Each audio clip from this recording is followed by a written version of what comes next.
In the policymaking space, economists can be perceived as, well, party poopers for the level of scrutiny they apply to a proposed policy and for delivering the bad news when it doesn't pass the smell test.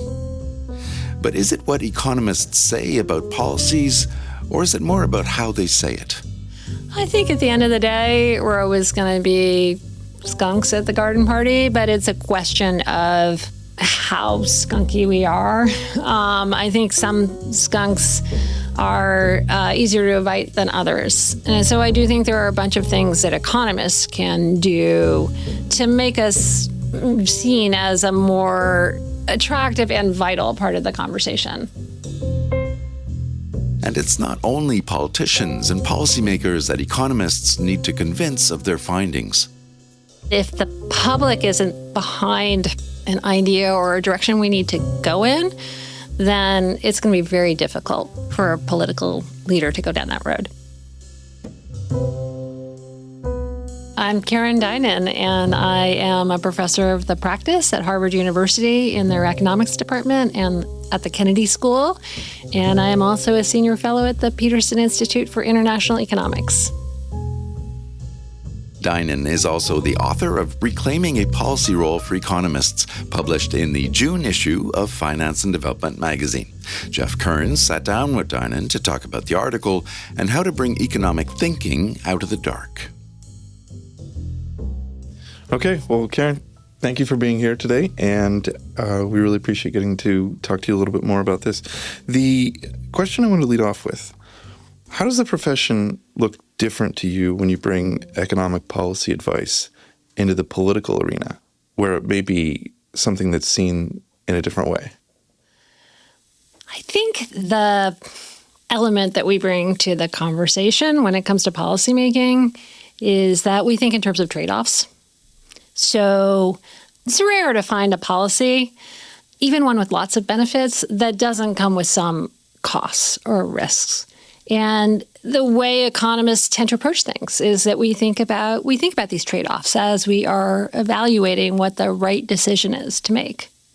And as someone who spent many years at the Federal Reserve Board before going to the Council of Economic Advisors and to the Treasury later, do those trade-offs look different? Do the same things sound different? Sure. Well, so there are differences.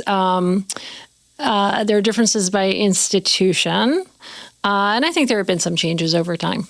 So just going from institution to institution, the Fed is an institution full of technocrats. So really, economists would have a lot of voice in the decisions because really the policymakers were just focused on the economic trade-offs. I think when you go to these other entities that are more political, like the Council of Economic Advisors or the Treasury Department, you're talking to people who have to think about the politics. They have to think about whether the idea is going to sell with the Hill, for example, if it's something that requires legislation. They are thinking about how the business community is going to respond. They are thinking about how consumers are going to respond. So that's a very different set of factors that enter every decision. And so the economists are just one voice in the room. So, that's the changes, as you go from institution to institution. But I think there have also been changes over time in the role of technocrats. I think even in those more political conversations in earlier decades, there was more weight put on the view of the economists or the technocrats. The economic trade-offs really did kind of dominate people's thinking. And over time, for a variety of reasons, including growing distrust of experts and growing political polarization, the weight put on economists has been diminished. It has, it's a factor that is considered, but it's not as important a factor as in times past. And to pick up on what you said, you mentioned being the voice in the room. Was that kind of public policy role one of the things that made you decide that you wanted to become an economist? Sure. I actually, the story of my choice to become an economist starts when I was a teenager, and my dad lost his job in the turmoil that occurred in the United States in the late 70s and early 80s. And I didn't really know this term at the time, but I do know it now. He was among the long-term unemployed because he did not get a job for quite a while. And it was only when I went to college that I realized, wow, economists have these tools. They have these policy levers they can use that have a profound impact on macroeconomic conditions. And that, in turn, will have a profound impact on people's lives. So that's really what drew me in, was I wanted to be one of the people in the room where it happens, helping them make the right decision in terms of economic policy. And then you became one of those people. You went to the Treasury Department in Washington, and you were the chief economist and assistant secretary for economic policy. But you also said the Treasury economists were seen as skunks at the garden party. Why is that? Because economists, so you have these meetings where lots of different types of people are invited to help figure out what the right direction is to take economic policy. And the economists are kind of one of many people in the room, but the economists are the people who come in and talk about the hard trade-offs.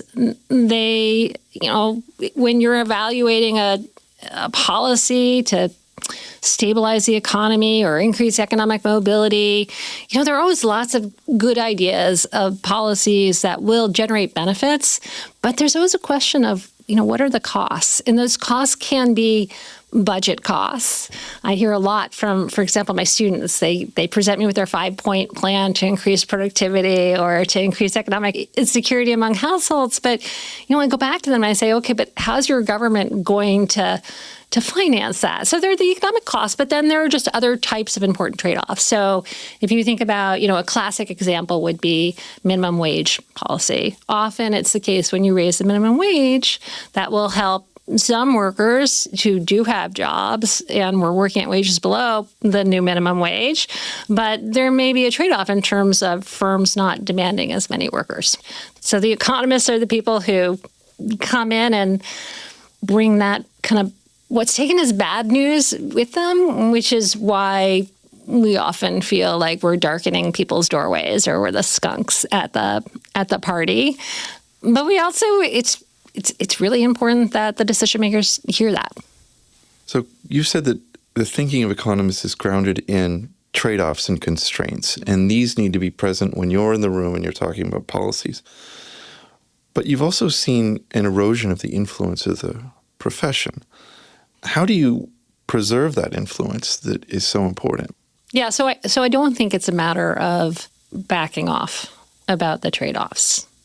I think the decision makers, they need to hear those trade-offs. They need to understand the costs when they're evaluating whether to go forward. And it's certainly been the case in my experience that I've pitched a policy which is the right one from the perspective of economists, but the person I'm working for has told me, oh, yeah, I understand that, but it's not going to fly politically. And that's okay, because at least that person has evaluated everything to make their decision, and they're not going to be caught off guard if they're sitting in a room with a smart reporter or a business leader who's unhappy with the policy. So I don't think we should back off from that role, but I do think there are, several things that economists can do to try to reclaim our role, to basically help people understand again that we should be, a fundamental part of the policy conversation. And you've also seen that the profession has made some missteps that have maybe diminished its credibility. Yeah. So that's where I was going. I think to reclaim our, the first important thing we need to do to reclaim our influence in the policy conversation is to go back to episodes where the recommendations that economists made had outcomes that created hardship for people or created problems with the macroeconomic environment that we didn't anticipate. So I think it's really important that we go back and we figure out that, first of all, that we fess up to those missteps, but also that we go back and we figure out, well, what was the problem? Was it that our models were wrong? Was it that we didn't have the data we needed? What could we do to avoid this happening next time? But I think there are several prominent examples from the last couple of decades. One would be the global financial crisis, where few economists understood that a housing bubble was building until it was too late. And even fewer economists understood how the popping of that bubble was going to create effects that rippled throughout the global financial system. So that would be one example. A second example would be the austerity that the United States, but other countries, including many countries in Europe, put in place too soon after the global financial crisis, when countries really hadn't gotten on track to experience robust economic recovery, and many people were still kind of suffering. And then a third example would be the post-pandemic inflation, which many economists didn't understand even as it was happening. They didn't understand exactly what was going on, and they didn't understand how it was going to play out. They didn't understand how high inflation would go and how long inflation would persist. And I would say, as I think about those three episodes, the first two, the global financial crisis and the post-crisis austerity, I think economists actually have done a good job of going back and figuring out what went wrong and how we need to change our thinking such that we do better next time. With regard to the post-pandemic inflation, I don't think we're there yet.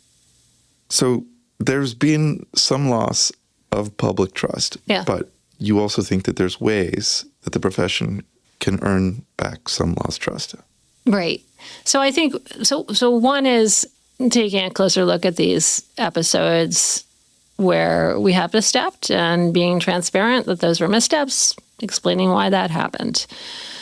Second, I think, is paying closer attention to what people are saying when it comes to economic developments.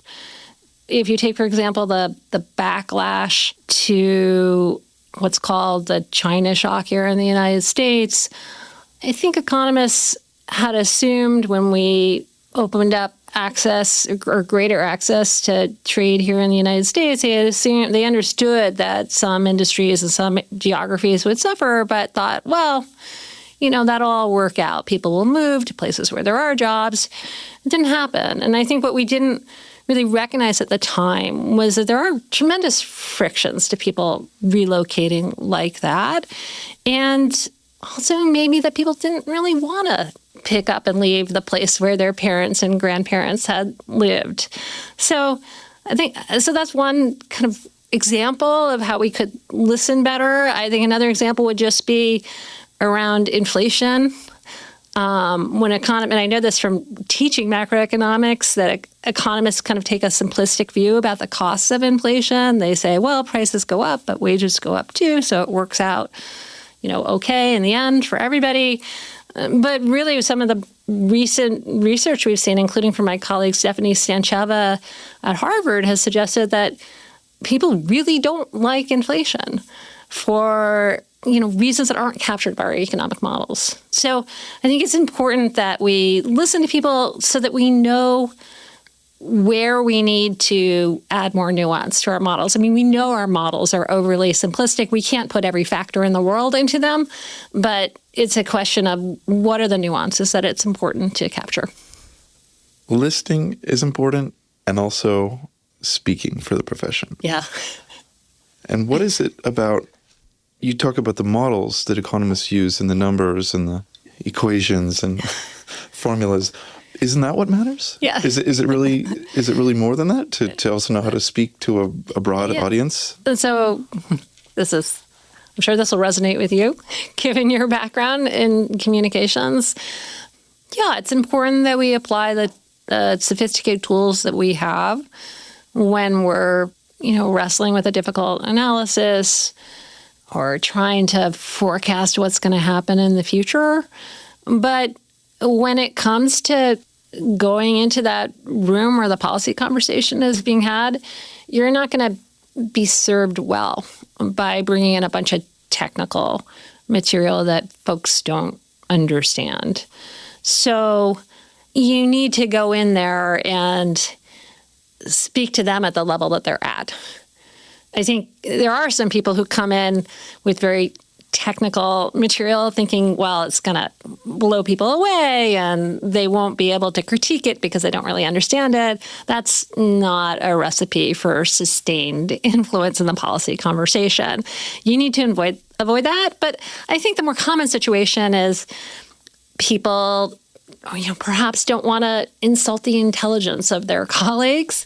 But I think I haven't, it's hard for me to think of an instance where I've been in a broad policy conversation where people weren't well served by, an analysis expressed in a way that everybody could understand. So that's true in the policymaking conversation. I think kind of more broadly, economists need to go out there and engage with the public at the level that they can understand. At the end of the day, it's going to be the public who guides decision makers as they determine economic policy. And if the public isn't behind an idea or a direction we need to go in, then it's going to be very difficult for a political leader to go down that road.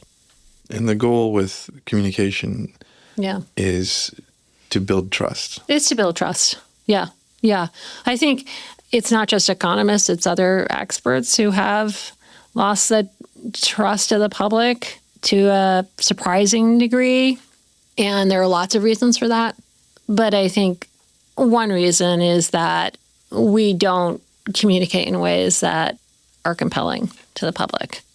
And that creates a vacuum such that other voices that are not grounded in the evidence and the data and sound analysis can come in with their ideas.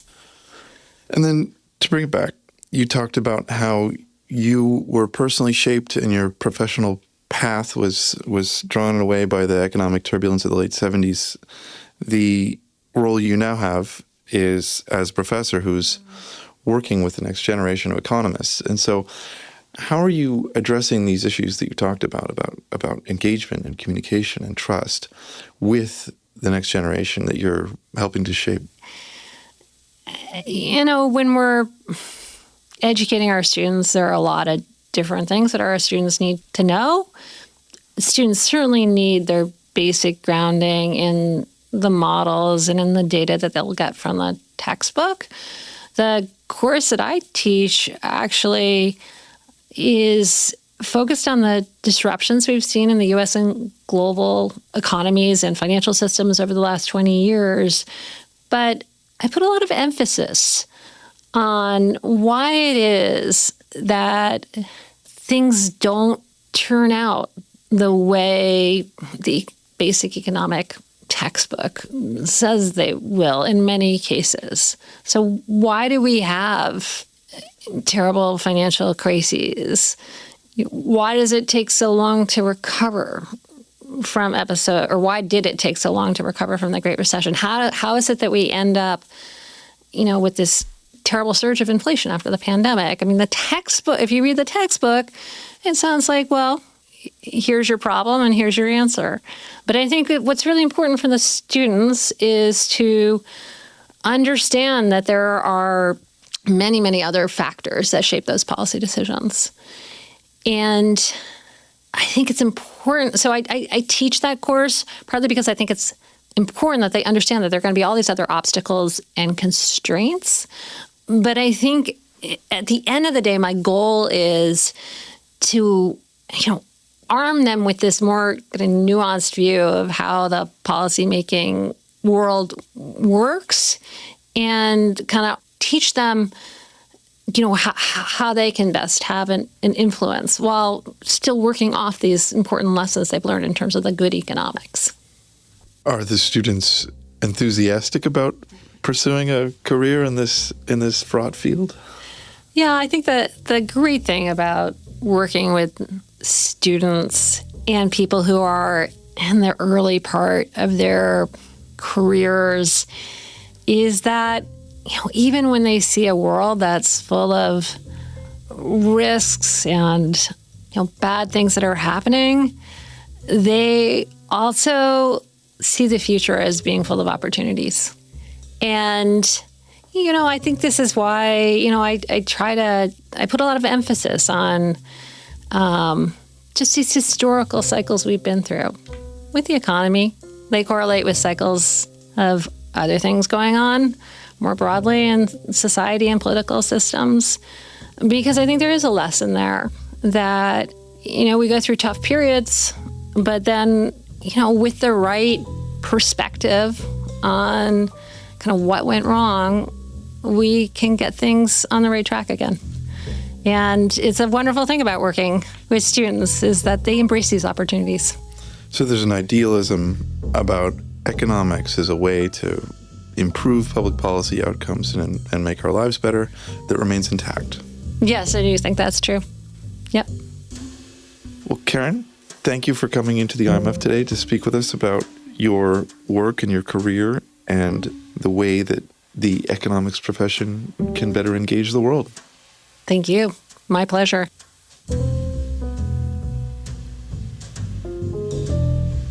That was Harvard professor Karen Dynan speaking with Jeff Kearns about reclaiming a policy role for economists, published in the June edition of Finance and Development magazine. Go to imf.org/F&D. And look for other IMF podcasts on Apple Podcasts or wherever you listen. You can also follow us on X. Our handle is @IMF_podcast. I'm Bruce Edwards. Thanks for listening.